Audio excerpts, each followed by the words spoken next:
Es nuestro invitado, el licenciado Galo Mora, secretario ejecutivo del movimiento Alianza País. Muy buenos días, licenciado. Bienvenido a Contacto Directo. ¿Cómo está, Alfredo? ¿Cómo está? Buenos días. De los diferentes pronunciamientos del exterior, seguramente el que más ha impactado es el del presidente Ricardo Martinelli de Panamá, porque él, como todos los jefes de gobiernos democráticos, tiene enfrentamientos y roces con la prensa, y duros, no son así nomás. Sin embargo, a las pocas horas de conocerse la decisión de los jueces de la Sala de lo Penal de la nueva Corte Nacional de Justicia, Martinelli en su cuenta Twitter puso el siguiente mensaje. Dice: acabo de darle asilo a periodista del diario El Universo, Carlos Pérez Barriga, multado con 3 años de cárcel y 40 millones de multa en Ecuador. Ya han pasado varios días, ha habido tiempo de meditar esto. ¿Cómo valora usted la posición del presidente Martinelli? Buenos días, Alfredo. Primero, yo creo que vale la pena comentar el tema de la Comisión Interamericana de Derechos Humanos. Y me parece que, así como ustedes han juzgado en muchas ocasiones, usted en particular, la velocidad, la celeridad con que se actúa de parte de ciertos organismos o órganos de justicia, me parece que aquí también hay que preguntarse la razón de esta extrema celeridad. Voy a poner un caso. Nelson Serrano, cuyo daño sí sería irreparable porque estaba condenado a muerte. Nosotros presentamos esa acción de medidas cautelares el 15 de julio. Y recién el 21 de diciembre, 6 meses después, la Comisión Interamericana contesta. Ahora se han demorado 48 horas. Me parece que es lo primero que habría que valorar. ¿Cuál es el sentido de esa celeridad tan exagerada? ¿Cómo suelen decir cuando los análisis son o cuando las respuestas son contrarias? Bueno, Galo, como usted me hace una pregunta, yo brevemente también le contesto. El asunto es que, por su lado, también el proceso penal contra el diario El Universo ha tenido un proceso acelerado. Hay cientos de miles de causas represadas. Incluso hay juicios aquí que tienen hasta como 15 años, juicios penales importantes. Entonces, ya también desde octubre el Universo y los hermanos Pérez solicitaron las medidas cautelares. O sea, es un proceso que se venía dando. Y ahora que la sentencia está a punto de ejecutoriarse en estos días, pues el peligro de esta amenaza es inminente. Entonces esa sería la razón de la celeridad, porque en verdad es como usted dice. Yo estuve revisando anoche la página web y hay muchos casos de otros países, incluso sobre condenados a muerte en Estados Unidos, pero en todos esos casos el trámite también va avanzando lentamente. Exactamente, por eso me parece que la primera respuesta es de sorpresa. Pero más allá de aquello, creo que aquí se afectaba, y el tema fundamental de nuestro encuentro hoy era el derecho a la honra y la libertad de expresión. Yo creo que aquí se está disfrazando un tema, el de la libertad de opinión, de difamar, de calumniar, vestido, disfrazado, acabamos de pasar carnaval, disfrazado de libertad de expresión. La libertad de expresión se supone que es un derecho universal.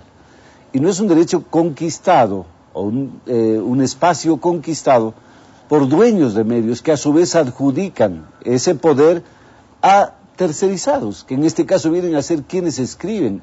Y quiero ser absolutamente claro con esto, cuando se dice que el Universo no tiene responsabilidad y solo la tiene Emilio Palacio, ¿por qué hace 7 años sí la tenía el Universo, cuando incluso exige salir de su nómina? Tengo entendido que es así a Roberto Aguilar, un periodista nada afecto a nuestro gobierno además. Pero aquí en el Universo le dice que no puede escribir de determinados temas, bajo determinadas causales y bajo específicos adjetivos o calificativos, sobre el tema de los Isaías, sobre el tema del gobierno de Lucio Gutiérrez. Creo que ahí está el doble rasero. ¿Cómo en ese caso sí se podía juzgar desde la condición del coadyuvante y ahora no? Perdón, Carlos, pero el asunto es que hay muchas cosas... Derecho de honra y libertad de expresión. Hay muchas cosas que no están escritas y que ocurren en la práctica, tanto en la Constitución como en la ley. Pero aquí también hay una coincidencia que para nosotros los periodistas es fastidioso, y usted que es un intelectual lo debe comprender. Siempre se refieren esto al dueño del circo. Entonces el dueño del medio es casi como un señor feudal, y todos los demás periodistas, los reporteros, los camarógrafos, los que opinamos, somos como una especie de sirvientes, de esclavos, que hacemos lo que ellos dicen. Entonces aquí hay un error craso en ese sentido. Es un grave error. O sea, ha habido casos, como usted dice, que en efecto ocurren esos problemas internos, hay separaciones, hay otros casos en que no existen. Pero la ley, que es lo importante, y esto es un juicio, no establece que la responsabilidad sea solidaria, establece la responsabilidad individual por la opinión, y por eso esta opinión es solidaria es cuando el dueño del medio no entregue el original del artículo. Ahí se entiende que él se solidariza y se enderece el juicio contra él. Eso es un asunto legal. No, yo en ningún caso he dicho que son absolutamente subordinados todos los actores del periodismo. Lo que digo es que allí también se conjugan intereses fundamentales. Recuérdese aquella grabación, y aquí vamos a ser absolutamente claros, cuando la señora dueña de la mayor cantidad de acciones del diario El Comercio dice: si ustedes quieren hacer socialismo del siglo XXI está bien, pero váyanse a la casa. ¿No hay acaso una amenaza? ¿Ahí dónde estuvo la CIP para defender a esos trabajadores? ¿Dónde aparece esa entidad corporativa que defiende a los intelectuales, que defiende a quienes tienen su legítimo deber y derecho? Porque la CID es un sindicato de propietarios, ahí debería actuar el colegio de periodistas. Entonces... No, pues que por eso hay los propietarios que están asociados, están los periodistas que están Alfredo, colegiados, entonces cada uno tiene que defender sus derechos y hacerlo de manera perfecto, oportuna. Entonces usted acaba de aclararme algo por fin, definitivamente. La CIP es una cofradía de dueños. Consecuentemente, que no nos digan sobre derechos humanos, como suelen decir, sobre derechos de libertad de expresión, no tienen por qué decirlo, porque nadie les ha autorizado para ello. No tienen ninguna reserva ni autoridad moral para ello. Por lo tanto, entidades cipianas de esa naturaleza, aquí no necesitamos. Aquí estamos en otro nivel. Pero en ese sentido, ellos pueden hacerlo y pueden decirlo. Yo, por ejemplo, casi nunca me refiero a ellos. Para mí es muy relativa su posición. Sin embargo, ellos tienen el derecho a hacerlo, pero también tenemos derecho individualmente los demás a hacerlo, los que estamos haciendo el periodismo diariamente, los intelectuales, los que incluso son ciudadanos comunes. Entonces, ese es que es el punto del derecho a la libertad de expresión. Y por eso es que yo le preguntaba lo de Martinelli, porque Martinelli justamente se queja amargamente, lo ha hecho ante el Congreso de su país, lo ha hecho ante el CELAC, de la forma como la prensa trata a su gobierno. Dice que no informa las cosas como debería informarlas. Sin embargo, fíjense cómo Martinelli de inmediato él concede el asilo. Por eso yo le digo entonces, ¿cómo valora usted eso? Y se lo pregunto a usted precisamente por todas estas consideraciones, porque este es un caso que tiene muchas aristas. ¿Cómo valora usted la posición de Martinelli, que es un jefe de Estado también? Creo que es muy clara la posición de Martinelli, y no dijo solamente lo que usted dice ahora, Alfredo. Dice expresamente que cuando se habla de cobrarles impuestos a los grandes diarios panameños, estos aluden o invocan la libertad de expresión. Eso es lo que dijo expresamente. Creo que en este caso ha respondido seguramente por un carácter humanitario, por el derecho de asilo. Tengo entendido que es así, no lo entendemos muy bien, sinceramente, porque no hay una persecución política. El señor Pérez no es un perseguido político, es decir, él ha perdido un juicio en la tercera instancia, y a propósito de la CID, tenían todavía la revisión y un recurso adicional ante la Corte Constitucional para acudir a la CID. Pero creo que, volviendo al tema anterior, que me parece que es el más importante de dilucidar, hoy incluso hay intelectuales de derecha o socialdemócratas que acuden a Marx para intentar develar la naturaleza de la libertad de expresión, lo acabo de leer. Y me parece tan sorprendente que se saque de contexto la tesis marxista al respecto, cuando en la Gaceta Renana Marx fue absolutamente claro, al decir, el primer derecho de la prensa es no convertirse en industria, el primero. Y eso fue absolutamente claro en 3 artículos consecutivos. Creo que aquí van los temas de fondo, yo creo que debemos indagar a fondo y no solo en la coyuntura. ¿Dónde están los problemas? El haberse convertido en pilares políticos, en expresiones políticas, y en llevar adelante una acusación tan terrible, porque aquí tenemos que juzgar incluso lo que dijo el asambleísta Vélez el día 14 de agosto, tras la elección del presidente Cordero en la Asamblea, cuando dijo de lo que se trataba es tener ese justificativo de esa acusación del señor Emilio Palacio para poder llevar en un momento a una corte internacional por genocidio al compañero presidente Rafael Correa, nada más inverosímil y ridículo, es la posición además personal de Palacio. Ahora, veamos una cosa, que es en la otra parte también, porque hay aquí un punto de coincidencia de estas críticas internacionales, que no han habido tantas sobre una situación del Ecuador, y es respecto a la actitud del presidente Correa en el caso del Universo, ¿no?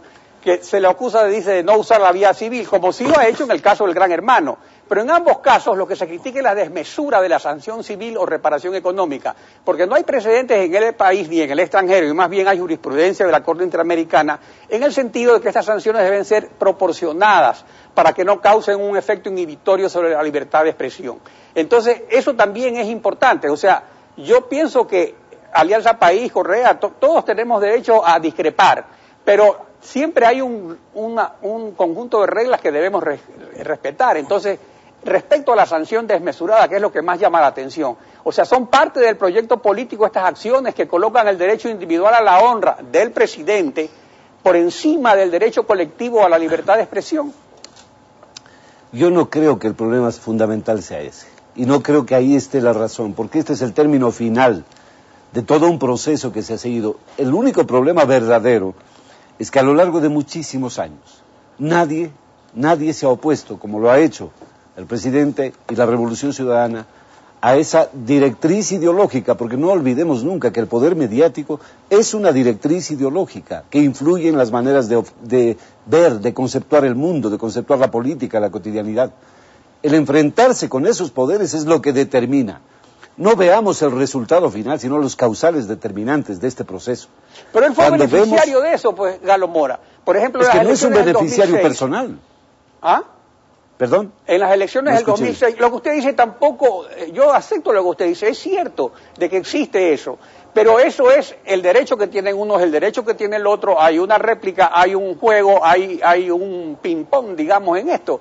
Por ejemplo, en las elecciones del 2006, el presidente Rafael Correa en gran medida le debe a los medios de comunicación la oportunidad de haber podido llegar al pueblo con su mensaje. Pero ahora él quiere que ese mensaje no haya para nadie, establece una censura previa.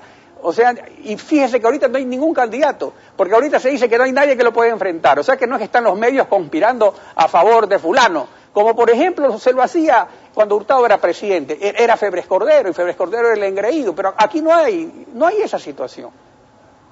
Bueno, usted lo debe recordar, usted es embajador, ¿no es cierto? En esa época y en derechos humanos. Claro, de Hurtado usted fue embajador. Ya. Claro. Y por lo tanto debe recordar la naturaleza de los derechos humanos de lo que se hablaba en ese tiempo.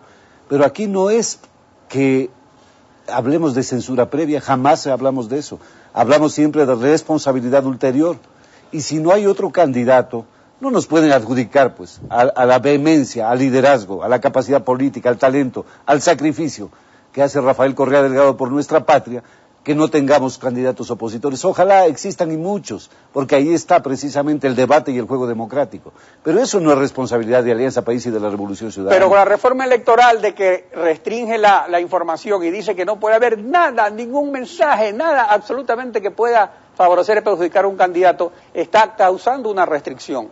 Entonces, eso sí es objetivo. Yo creo que ha sido debatido a profundidad el tema de esa reforma y no dice aquello. No dice aquello que usted dice. Incluso se decía en un comienzo que no se puede entrevistar a nadie. Eso es una... Eso era una exageración. Yo, por ejemplo, tampoco había eso. Lo que pasa es que es mucho más amplio. Se refiere a noticias, a entrevistas, a titulares, a pies de foto, a cualquier cosa. Se refiere a sesgos que han existido. Y ahí está la prueba. El 6 de mayo, la revista Vistazo, un no rotundo. Eso evidentemente es un sesgo político y una proyección de los intereses y la defensa de los mismos. Ahora, hay otro asunto también importante en esto, viendo esto de las medidas cautelares, el asilo político, o sea, aquí ya hay un asunto que está desbordando los linderos del país. El presidente Correa ha anunciado también la posibilidad de la remisión, es decir, de perdonar las penas de prisión y multa. Veamos lo que dijo al respecto. Estoy seguro que esas penas no son buenas. Pero existe todavía la remisión. En qué momento se puede hacer la remisión de la pena de cárcel y pecuniaria. No quiero adelantar criterio. Yo me debo un proyecto político, tengo que reunirme con estos compañeros del proyecto político y ver cuál es la mejor decisión para no afectar dicho proyecto. ¿Cuál es su posición? ¿Cree usted que lo debe hacer porque es necesario para la paz social o porque en estos momentos le conviene al proyecto político? O sea, ¿forma o no parte del proyecto político esta actitud con respecto a los medios? Bueno, hay muchísimas cosas que nosotros hemos hecho y que no tienen nada que ver con afectar o no a un proyecto político, sino que son parte de una profunda honestidad al enfrentar temas. Y le voy a decir uno rápidamente, el tema universitario. Eso puede afectar electoralmente, pero le hace un bien extraordinario a la patria. Le hace un bien extraordinario a las familias, a los padres y a los estudiantes, tener universidades de gran nivel. Por lo tanto, no es que nosotros actuamos en función de un periodo electoral. Y cuando el compañero presidente dice, me debo a un proyecto político, no dice a un proceso específico de esta naturaleza electoral, sino al carácter solidario, común, colectivo, de quienes estamos en la dirección de Alianza País y de las grandes bases de Alianza País, que son finalmente quienes orientan hasta el final un proyecto de esta naturaleza. Vamos a conversar a profundidad, sin duda alguna lo hemos hecho ya en un par de ocasiones. Hoy tendremos una nueva reunión al respecto, no solamente sobre este tema, sino coyunturas generales. Coyunturas, por ejemplo, las amenazas de movimientos de diversa naturaleza que se reúnen con intentos de desestabilización a la democracia. Y por lo tanto es variada la agenda, pero por supuesto tenemos también este tema que analizar a profundidad. Pero ¿cuál sería la idea? Porque incluso algunos miembros de Alianza País habrían expresado en algún momento que lo de la remisión es algo procedente. A ver, yo no quiero adelantar un criterio, quisiera que sea la expresión del colectivo la que salga y que sea precisamente el compañero presidente, por ser parte fundamental de este proceso, quien se encargue de difundirlo a nivel nacional, de decir a nivel nacional cuál sería la propuesta final. Hoy la situación ha cambiado, además, con aquello de la CID. Pero usted acaba de mencionar que el panorama internacional es muy complejo. Y también mencionó que los dueños de los periódicos están en contra de todo esto porque se reúnen para defender sus intereses. Ahí está la razón de toda esa guerra mediática internacional. Yo lo que he mencionado es que hay este juego. O sea, hay grupos, eso no se puede negar, de que la gente tiene sus posiciones políticas, incluso no son coincidentes dentro de un mismo medio. A veces, entre los propios accionistas de un periódico, no todos están de acuerdo, o de un medio. O sea, entonces lo que ocurre aquí es que cuando se habla del proyecto político, uno observa la postura del presidente, ¿no? Y ve que en los 5 años de gobierno, aparte de las cadenas nacionales de radio y TV para replicar con insultos, aparte de lo dicho en más de 250 sabatinas, impuso el IVA a la importación de papel periódico a consecuencia de denuncia de Expreso sobre los contratos de Fabricio Correa, incluyó a los medios en la ley de participación ciudadana como si fueran entidades públicas sujetas a rendición de cuentas, reforma constitucional para prohibir que los propietarios de medios tengan otra actividad, reformas electorales sobre censura previa y del proyecto de ley de comunicación que establece la responsabilidad coadyuvante. Entonces uno se pregunta, aquí no es solamente el problema del universo, o sea, eso no es parte del proyecto político de Alianza País, esta acción, que no es una acción incoherente, sino coherente, maciza, sistemática, de 5 años contra los medios y que termina, no contra los medios como señalan ustedes, contra 4 personas que son dueños de los medios, no, sino que termina afectando a la libertad de expresión de todos los ciudadanos. No es así. Primero, no hay libertad de expresión de todos los ciudadanos y eso lo podríamos discutir a profundidad en cualquier instancia, porque no existe, eso es una utopía, la libertad de expresión, una utopía maravillosa a ser conseguida por el derecho de la humanidad. Por lo tanto, si usted me dice que aquí existe libertad de expresión, en el término genérico es correcto, pero incluso se dice, aquí no hay libertad de expresión y se lo publica en un diario, aquí no hay libertad de expresión y se lo dice en radio y en televisión. La utopía es la maravillosa entidad humana a conseguirse. Pero hay un punto fundamental, nosotros no estamos coartando ninguna libertad de expresión. Lo que quizás se desnuda con todas estas figuras contrapuestas y antagónicas al proceso revolucionario es aquello que Galeano decía, muy afortunadamente, incluso revisando la tesis de Maquiavelo.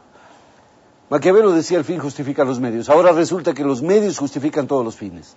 Y entonces cualquier tema puede ser abordado desde los intereses de los medios. He dicho el caso del señor Roberto Aguilar, repito, no afecto al gobierno de la Revolución Ciudadana, más bien crítico. Y sin embargo, el 2005, prácticamente expulsado del Universo por no escribir de acuerdo a la línea editorial de un diario. Exacto, eso, ahí es lo que tenemos que ver. ¿Eso es libertad de expresión? Hay que preguntarse si cuando Javier Lasso fue expulsado del diario El Comercio, hablábamos de libertad de expresión, con comillas, o la libertad de expresión hay numerosos casos, Carlos, sobre esas cuestiones en todos los medios, y eso es cierto. Yo no me voy a poner a discutir aquí ni a defender a nadie.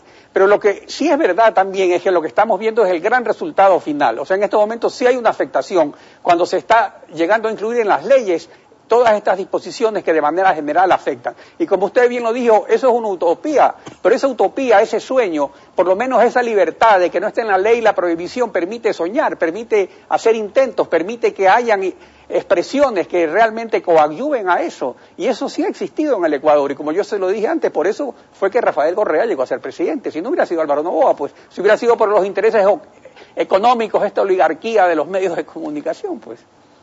Bueno, lo que pasa es que hay una diferencia ética y política evidente entre quienes ustedes nombran. Es decir, Rafael Correa tiene, y por eso hoy, el 81%, de acuerdo a perfiles de opinión de la aprobación del país, no precisamente porque los medios hayan estado con él, sino porque hay una garantía absoluta de transparencia, de honestidad y de trabajo con la gente del pueblo, de las visitas cotidianas, semanales, gabinetes itinerantes, del trabajo común con la gente, con las bases de los que hacen anónimamente la patria. Pero si tiene ese respaldo, ¿por qué es que le preocupan tanto los medios? Realmente se dice, a estos no les hace caso nadie. Yo ni los leería, ni los vería, ni los tomaría en cuenta. Pues sí, pues, ¿no le parece? Hay algunos compañeros que dicen eso, es preferible no leerlos, pero yo creo que hay una afectación porque hay una matriz ideológica que se imprime, se inocula desde el poder mediático. Si a usted todos los días le dicen en la oreja, o a través de la imagen visual, o a través de la prensa, que tal o cual cosa hace un gobierno perverso, manipulador, que maquilla las cosas, que tergiversa, es populista, perdón, algo de toda esa calumnia evidente o desinfamia, evidentemente va a calar en la gente. Yo creo Por eso es de lado y lado, porque de los 250 tenemos... sabatinas, a mí el presidente a cada rato me dice mentiroso. Y yo ya realmente, como nunca he sido mentiroso, para mí me resulta dificilísimo ya a la vejez volverme mentiroso. Y lo dice, y eso es una injuria no calumniosa grave, pero fíjese usted, eso para mí es parte del juego, y siempre ha sido parte del juego político. Por eso es que esa actitud de censurar, de decir, no, estos son malos, estos son buenos, y solo pueden hablar los buenos. No, pues ¿quiénes son buenos y son malos? Esa es la libertad de la gente de escoger, pues. No, es que ahí hay otro sofisma. Es la libertad de la gente de cambiar de canal, la libertad de la gente de comprar tal diario. Eso es un sofisma. Porque si todo el marco está como estaba en el país, toda la prensa mediática e impresa entregada a la defensa de intereses monopólicos, oligárquicos, ¿dónde iba a escoger nadie? Eso no es así. Es decir, aquí estamos inaugurando una nueva etapa para la vida democrática del Ecuador. No es así, antes no podíamos decir ni siquiera esa oportunidad. Ahora tenemos una opción en la creación justificada de un medio público, de Ecuador TV. Recuérdese la lucha extraordinaria, por ejemplo, del pueblo español. Que a los corruptos, o sea, ¿cómo es esto? Entonces, ese es el punto. El punto sería dejar que naturalmente la ciudadanía escoja. Porque usted tiene todos los medios. A mí tampoco me parece eso malo que el gobierno tenga sus medios escritos, televisados. Eso siempre se han opuesto los dueños de los medios. Yo como periodista pienso que la libertad de expresión debe ser de todos. Pero déjela que fluya, que corra, que se enfrenten, que con decencia, con ética, con ideas. Pero no poner estas cosas de la cuestión previa de decir, pero no pueden decir esto, ni el otro. Eso es lo que viola los derechos humanos. A ver, que no se puede decir esto ni el otro. Le acabo de probar lo que decía el Universo a Roberto Aguilar, lo que dice la señora Guadalupe Mantilla a sus trabajadores. Eso es precisamente decir, tú no puedes hablar de esto, tú no puedes estar a favor de Correa. A reporteros, a los que los han sorprendido en conversaciones en las que dicen estar a favor de este proceso, porque incluso hay una ley de comunicación que los va a amparar, a periodistas. El Colegio de Periodistas ahora no dice nada absolutamente, ¿no es cierto? La UNP, perdón, sobre el derecho de la profesionalización. Ahí es cuando nosotros defendemos al gran corporativo que existe en torno al proceso comunicacional. Pero tampoco he visto que el Colegio de Periodistas esté a favor de esto. Lo que veo es que el Colegio de Periodistas no existe, no está ni a favor ni en contra de nadie. Bueno, Carlos, yo creo que podríamos hablar... No, la ONP ha estado permanentemente en contra. Podríamos hablar largo la representación de la ONP. Y ya hemos pasado del tiempo. Yo le agradezco su participación en Contacto Directo.